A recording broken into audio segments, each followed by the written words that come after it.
হঠাৎ করেই কালকে একটা মেয়ে আমাকে ফোন করে, ফোনটা রিসিভ করতেই বলে, নমস্কার স্যার, আমি হিরো শোরুম থেকে বলছি। তারপর আমাকে যেটা বললো, হিরো শোরুমে নাকি এখন নতুন অফার চালু হয়েছে 299 টাকায় সার্ভিস। তোমরা আবার কেউ ওটাকে খারাপ মাইনে নেবে না, ওটা হবে বাইক সার্ভিসিং।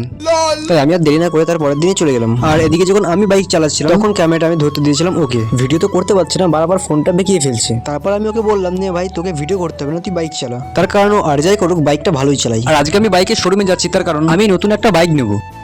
গাড়ি কিনবো, গাড়ি টাকা চুরি করা। তারপর আমরা দুই বন্ধু মিলে এরকম গাড়ির ব্যাপারে কিছু গল্প করতে করতে হাসতে হাসতে চলে গেলাম।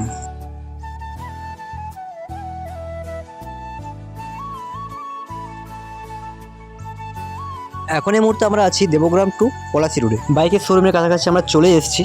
এখানে আসা মাত্রই আমাদের গাড়ি সার্ভিসিং এর জন্য নিয়ে নিল। আর এদিকে আমি এক কোণে দাঁড়িয়ে দাঁড়িয়ে দেখছিলাম যে আমার গাড়িটার সাথে ওরা কি করছে। তারপর আমি উপরে চলে যাই কিছু গাড়ির নিউ মডেল দেখার জন্য। উপরে আসতেই আমার সর্বপ্রথম চোখ যায় এই গাড়িটার উপর। এই গাড়িটাকে আমার খুবই পছন্দ হয়েছে, জানি না এই গাড়িটার কি নাম, তোমরা জানলে প্লিজ কমেন্ট করে একটু জানিয়ে দাও। আমার বন্ধু বারবার আমাকে বলছে এই গাড়িটা নেওয়ার জন্য, আর এদিকে আমার বারে বারে এই গাড়িটার প্রতি নজর চলে যাচ্ছে। তারপর নিচে আসতে দেখি আমার গাড়ির কাজ শুরু হয়ে গেছে। আমরা অনেকক্ষণ দাঁড়িয়ে থাকার পর আমাদের একটা বসার জন্য ঘরও দিয়ে দিই, যেখানে আমরা ছাড়াও আরো অনেকে ছিল। আমি প্রথমে ভেবেছিলাম আমাদেরকে কফি দিচ্ছে, কিন্তু খেতে গিয়ে দেখি চা। তাই আমি কাপটাকে এখানে ফেলে দিয়েছি। উপরে তাকিয়ে দেখি সিসিটিভি ক্যামেরা, তাই আবার কাপটাকে কুড়িয়ে ডাস্টবিনে ফেললাম। তারপর বাইরে আসতে দেখি আমার গাড়ি পুরো কমপ্লিট হয়ে গেছে। কমপ্লিট হয়ে যাওয়ার পরও ছোট্ট একটা কাজ বাকি ছিল, তো সেটাকে আমি করিয়ে নিচ্ছিলাম। তো তারপর আমরা গাড়ির শোরুম থেকে বেরিয়ে কিছু খাওয়া দাওয়া করে চললাম বাড়ির দিকে। ভিডিওটা আমি আর বেশি বড় করছি না, এখানেই শেষ করছি। যারা ফেসবুক থেকে দেখছো চ্যানেলটা ফলো করে দিও, আর যারা ইউটিউব থেকে দেখছো চ্যানেলটা সাবস্ক্রাইব করে দিও। চলো টাটা, বাই বাই, দেখা হচ্ছে নেক্সট ভিডিওতে।